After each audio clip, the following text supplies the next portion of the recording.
1979 had some original, here's the original gauges for the car. We'd like to do maybe a maybe one of those cool dualies for the temp gauge here. Maybe replace that one. They're kind of expensive though. I did some research. Look like they're almost $200 for a nice one, but you know, might be a fun splurge after we get through most of it.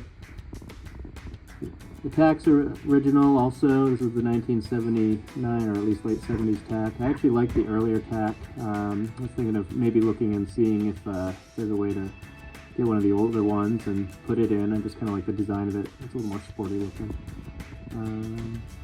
Yeah, original fan controls and all that stuff. The heater box, again, everything's been pulled out of the engine bay. I've already restored the heater box. We'll go through some of the pieces and stuff as we get more into the videos. Pulled the center console thingy out. Be restoring that as well. Trying to figure out a fun way to do it. It had this interesting manual choke. Put this wiring here aside here. Had this interesting manual choke set up with this little red light next to it, which wasn't really hooked up to anything. So I've been looking at ways to maybe hook up the light to some kind of a sensor or a little mini switch on the carb. So that when the carb linkage is activated for the choke, that this little light will come on. That's actually not too hard to do, so we might fool around with that too, have some fun with it. All this is going to be painted white. All the brown bodywork is going to be painted white. So trunk, interior, engine bay, that's all going to be white. The yellow cross member will be painted white, so that'll all be good. Likely we'll go with the POR 15 top coat on that after giving everything a good scuff. Now that we've degreased everything, everything was coated in grease and grime.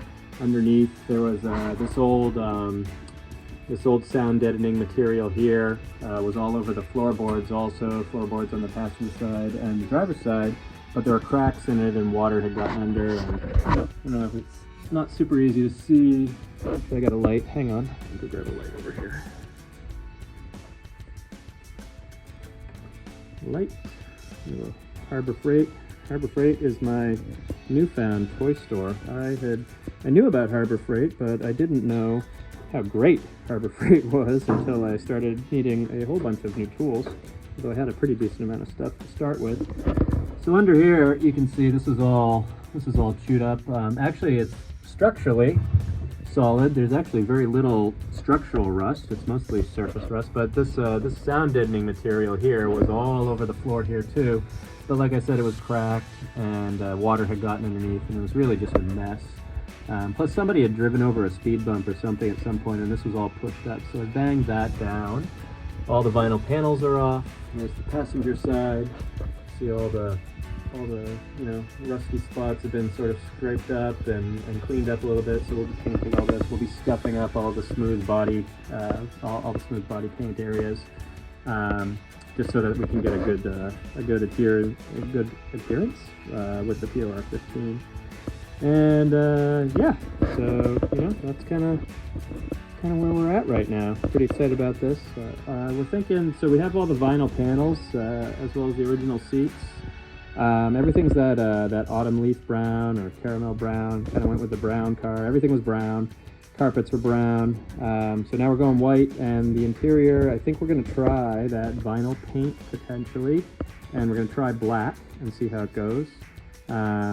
Just to, we really like the sporty white with the black interior sort of look. So